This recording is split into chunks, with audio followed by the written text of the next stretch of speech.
Why are you here? You're watching a YouTube video, a third lecture on behaviorism.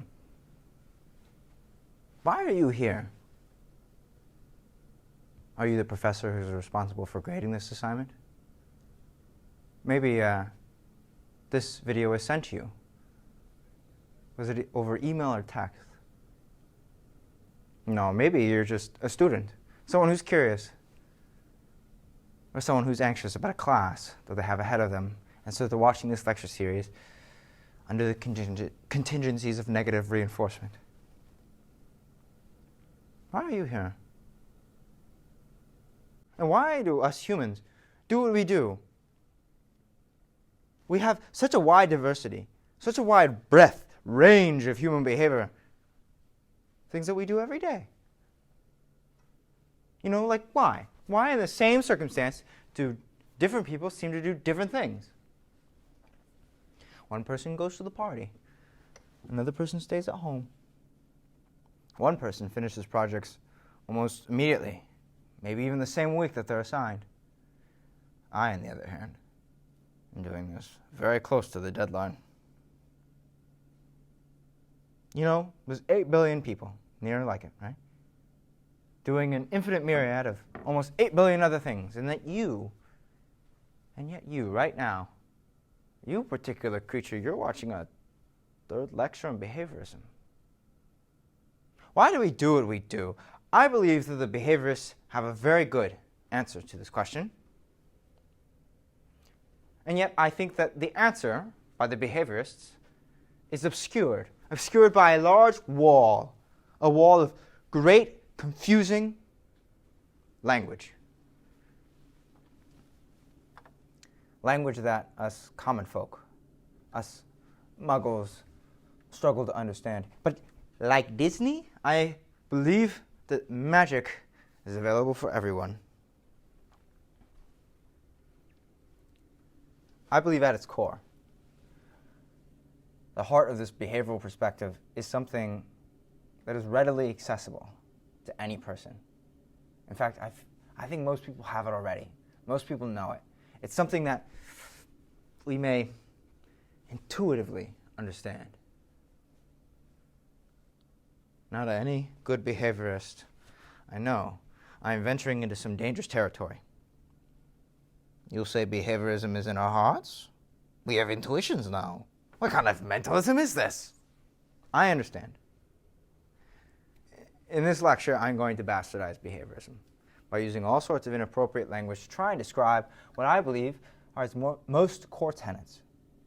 Because honestly, I couldn't teach you how to speak like a behaviorist, and you're going to take classes on how to do that. I couldn't start this video saying, what are the contingencies of reinforcement of you being here? What is the discriminative stimulus that led you to click on this video? I would not be able to competently ask, what is the motivating operation for you being here? I think that makes sense. But I don't even fully know. I'm still learning that.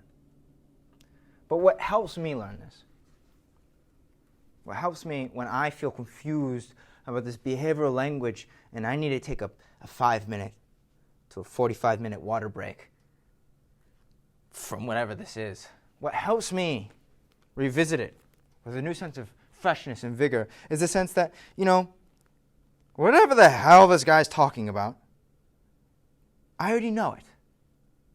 I have it within me. This behavioral perspective, it is something I understand. It's just a language I got to get past. That's helped me a lot. Approach these readings and writings, and I hope that that can help you. I hope that this lecture can offer a kind of philosophical foundation. I'm going to call this behavioral intuition, so that when you're getting lost in the vocab, you can kind of come back to this and feel like you understand this stuff too. Some kind of intuitive perspective you can come back to. And so to the more radical of radical behaviorists, I hope by the end of this lecture you can see what I'm going for. And if you get to the end where I then debunk this as an intuition, and you still are not satisfied, let Dr. Wood and I die terrible deaths. All right, let's get right into it, right?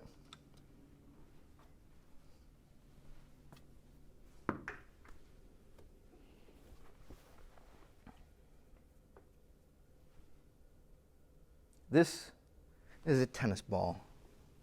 You can see when I press it, it compresses, but not for long. When I let go, it gains its shape back. It takes force, it takes pressure to compress this tennis ball.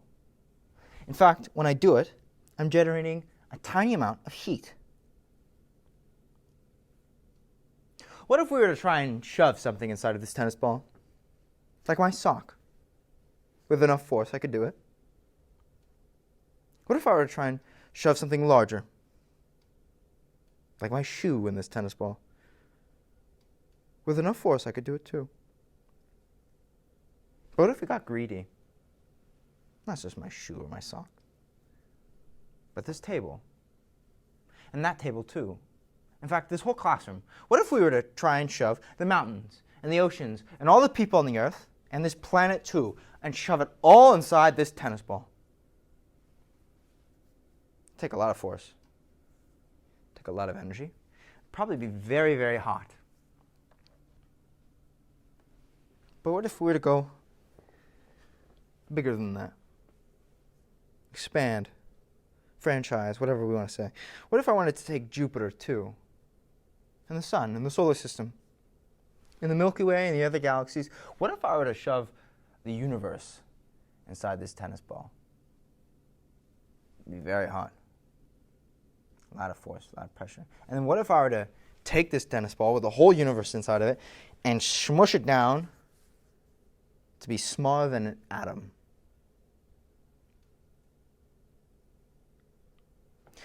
We would do a pretty unique thing if I did that, especially if I did it by hand. It would be almost as if we reversed time 13.7 billion years ago to when the universe was a singularity before the Big Bang. Now, technically, time would be in this ball, so like that doesn't really make sense, but bear with me, you get the idea. So I want you to imagine that singularity, 1/trillionth the size of a period at the end of a sentence, is this tennis ball. So smashed into a goo and packed right in here. There's me, and there's you. There's the dinosaurs in here, the suns and the stars. We're all one thing. All the same stuff. You can't tell the difference between you and Jupiter when we're all smashed into a tennis ball. So let's call this tennis ball the one world. The everything, everywhere, all at once, we're going to call it the one world. And somewhere within this tiny tennis ball is what we're going to later call behaviorism. And to understand behaviorism, I believe you can't lose the tennis ball. You've got to make sure that you remember where it all came from. So without losing the tennis ball, let's bring time back. And in 1, 10 million, trillion, trillionths of a second, the universe expands rapidly. We get what we call forces, and what we call particles, and what we call time. We get what we call planets. And 4.5 billion years ago, a ball of fire ignites that we call the sun. And 4 billion years ago, the Earth's first cell was born, possibly through a strike of lightning. 2.3 million years ago, there was the first human being. And 200,000 years ago, there was what we call the first Homo sapien. 12,000 years ago, what we call civilization. 500 years ago, what we call science. 120 years ago, a human being that we called Skinner was born. And however many days or weeks ago did I make this video and put it on YouTube. And as we allow the clock to strike right now, there's an important thing to understand, which is that everything I just said was just language. In reality, first, there was one world. And now, there's still one world. We can point to changes that we understand, that we see from our perspective, but those are changes from our perspective. It's still one world. There's no such thing as Jupiter or gravity, but there's language that we use to distinguish aspects of the one world that we call Jupiter, or that we call gravity. It's our parsings, our little snippets of still this one world. So we humans use language and cognition almost as if they're knives, right? And we parse out, we snip out different things. We want to call this star our own. We call it the sun. And we feel like we want to get our own parsings of the tennis ball so I can be me and you can be you. And if we treat our parsings as true, that this is not the tennis ball and this is, you can understand why I refer to the tennis ball and not the tennis ball. And all of a sudden, we can have these large, philosophical, dramatic conversations about the universe or whatever we're talking about right now. But language and cognition are just tools. Human language and cognition does not actually hold the keys to the gateways of the universe, and if it did, it better not be English. But it doesn't. No, it's just functional for us to believe that it's true, that this is the tennis ball, and that is not. But this is all one world, all the same stuff. You're a Big Bang, I'm a Big Bang, or parts of the Big Bang. Sometimes we get a little confused at times. But we are. You're one with the universe. I am too. You are one with the one world, and the one world is with you, and it's all a tennis ball, metaphorically, for this lecture. Now, this has implications for science when we take this perspective. It means, one, now we are purely pragmatists. For example, and I've given this example in the last lecture too, gravity is no longer the force that explains why things fall. Instead, gravity is a term that we use to explain why things fall. For the reason English, right? Sometimes language fails us. And the reason why it is gravity and not the force is because the verbal behavior of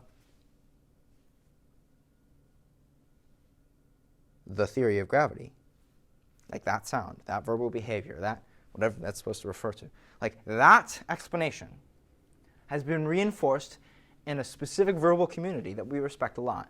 That verbal community is called science. There are 4 pillars to this behavioral intuition, and we have already explained the first, that there is one world.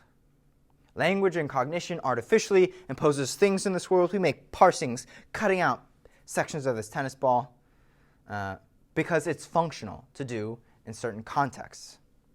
But there is, and all there is, and all there ever was the tennis ball, exploded across billions of years into what we see and call many different forms.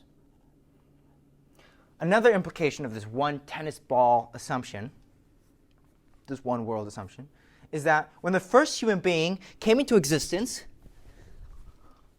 and was still scratching their head, looking out at the savannah, they did not create a second world or plane of existence. There was not 2 Big Bangs, the one Big Bang of the physical world, and then the first human being with the Big Bang of the mental one, where now there's a mind, a personality, intelligence, and all these different things. No, there's no mind-body dualism.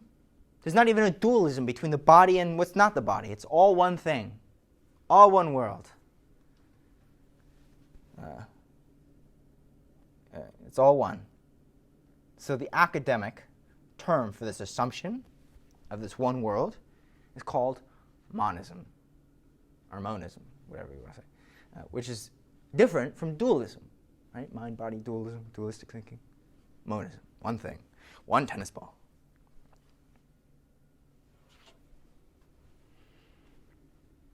Now, there are 3 other key terms for this behavioral intuition, and they are as follows in this order. 1, behavior. 2, context. 3, function. If you can understand these 4 terms, one world, well, I guess you can understand these 3 terms within the tennis ball, right? Of behavior, of context and of function. I believe you have understood this behavioral intuition thing. So, let's explain these three terms.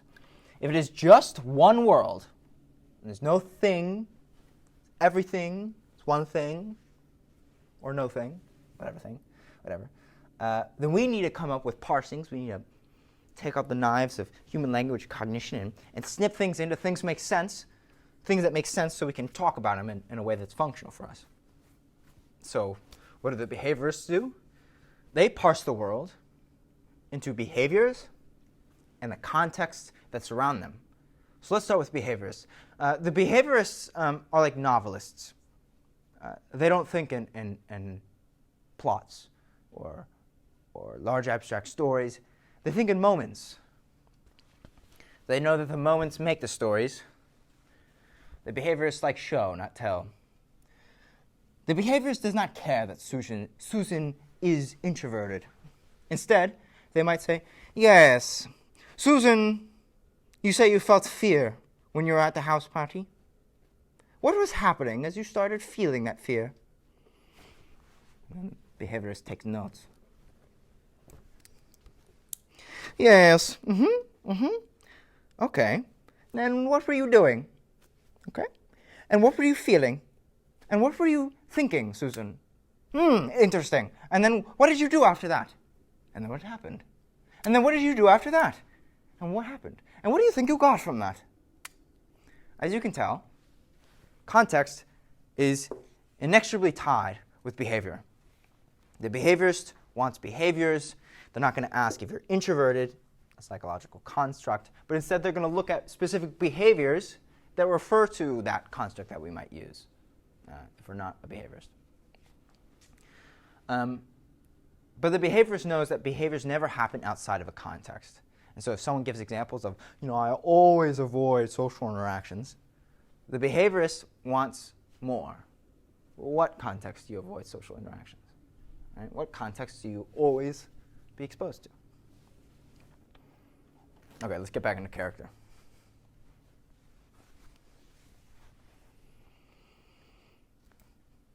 So, very interesting you avoid these parties. Yes. Are there other contexts where you tend to act the same way? Yes, okay, Susan, yes, okay. Very interesting, yes. So you tell me, Susan, there are other social situations, intriguing. You tell me. This is rich, Susan.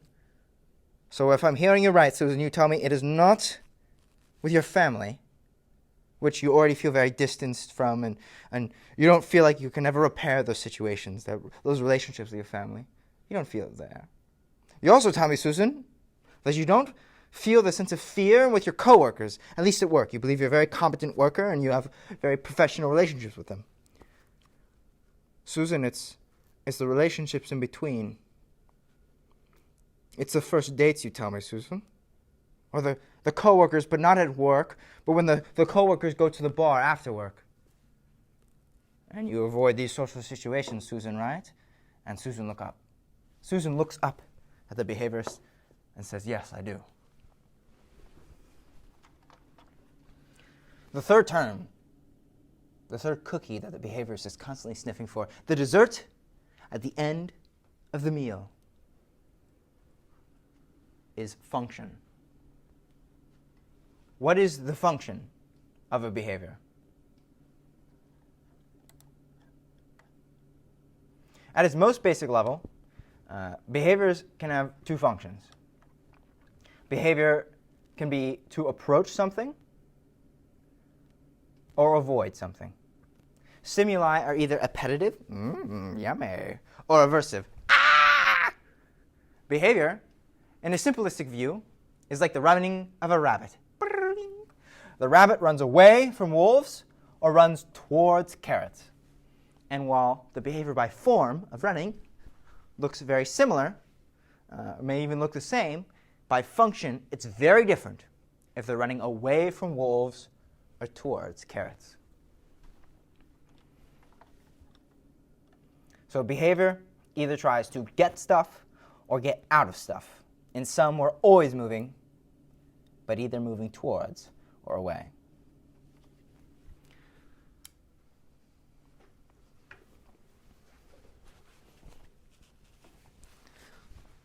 Susan, help me understand. I have one more question for you. You tend to avoid these particular social situations, but Susan, what do you think would happen if you didn't? What do you think would happen, you suspect? What would be difficult, Susan? What would you have to face or feel or accept? Intimacy, you say, Susan? Susan, you fear rejection? Susan, you're not introverted. You're all too human. Do you like my little story there? I came up with that. That's original. Yay. So those are the three. The behaviorist looks towards behaviors, context, and functions. And after gathering a good amount of data, then they inquire about function. But why does the behaviorist inquire about these things?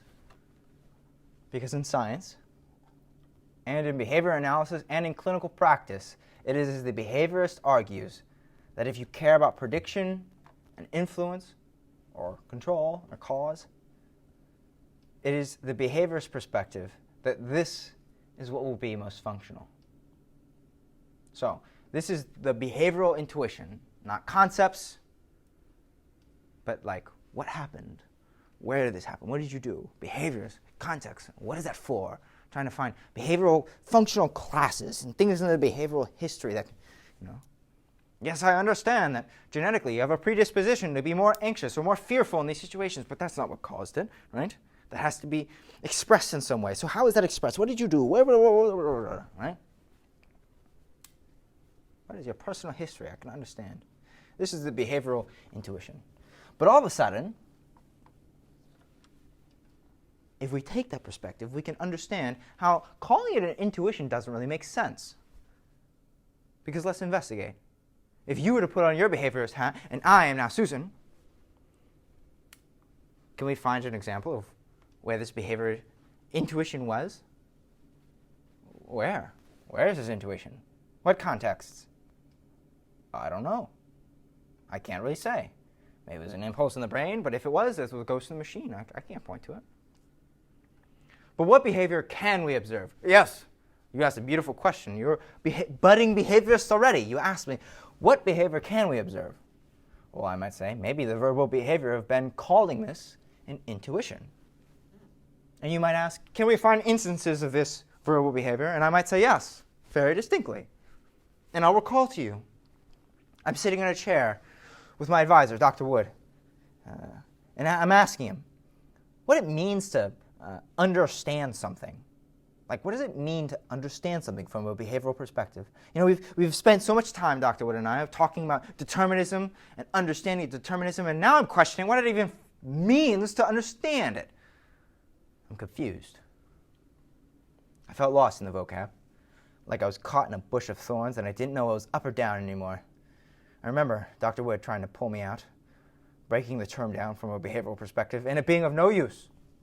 Until all of a sudden, it was.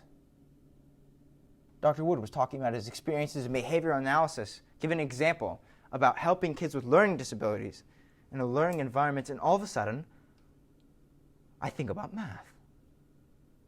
And I think about the abstract mentalist idea of having an understanding of mathematics and how descriptively that makes a lot of sense. How do you say that someone understands algebra? You don't say specifically the questions that they've answered. You say no. They have an understanding of algebra. And that's quick and efficient for describing someone's mathematics abilities. But if you're not trying to describe, but trying to predict and influence,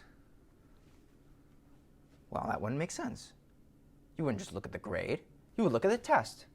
What specifically did this person understand about algebra? What specifically, behaviorally, have they done? What things are they doing? What are they able to show? If you wanted to predict and influence a student, if you wanted to teach someone math, you would not just look at the grade, but you would check specifically their work.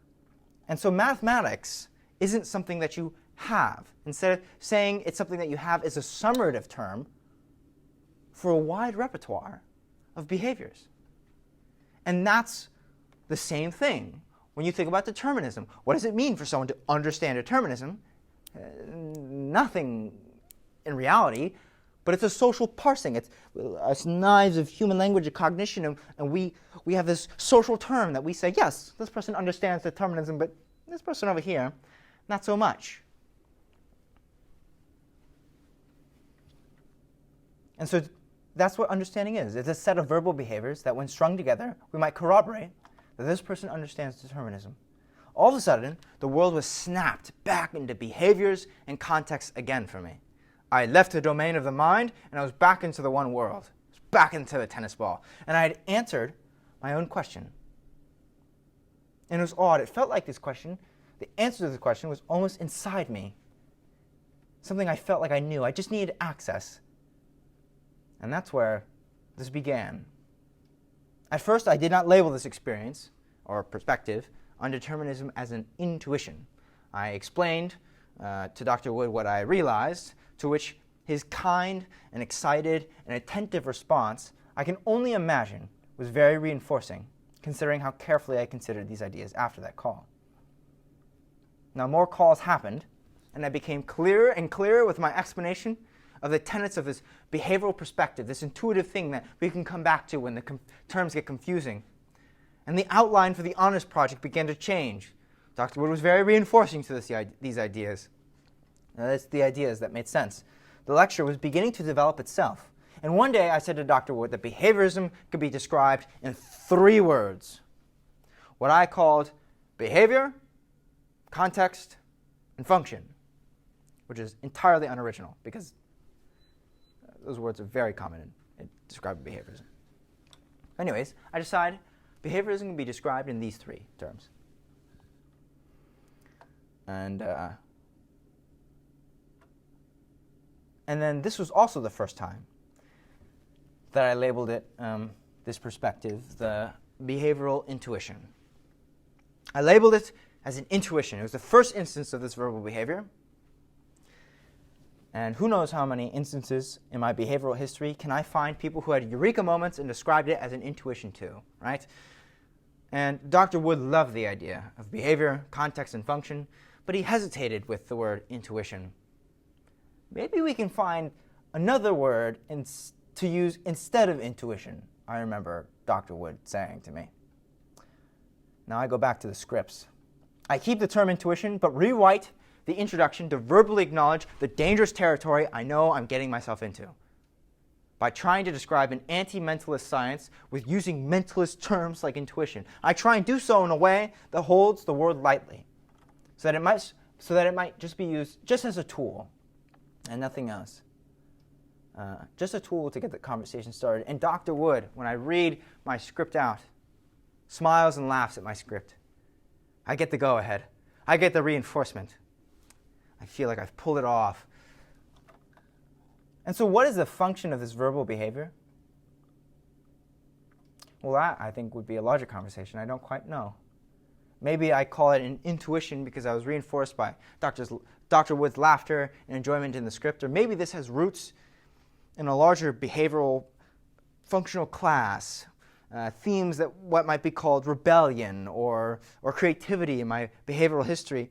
Maybe it's part of a larger behavioral chain that helped spark this honors project. Maybe I'm still avoiding the fear of needing to describe behaviorism to a world-famous social psychologist who in his writing, Dr. Jonathan Haidt in his writing, quite likes the term intuition. And so maybe I offer this as a peace offering.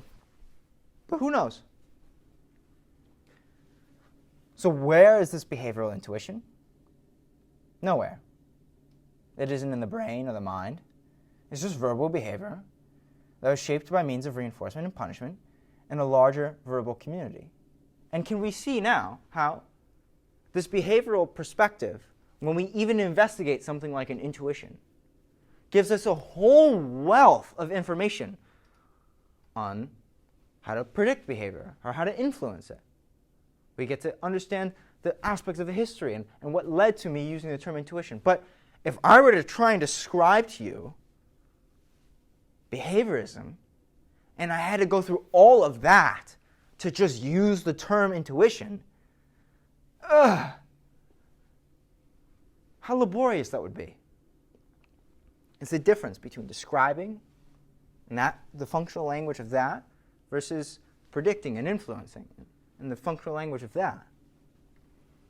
And so this behavioral intuition term is just verbal behavior that's shaped by means of reinforcement and punishment in a larger verbal community.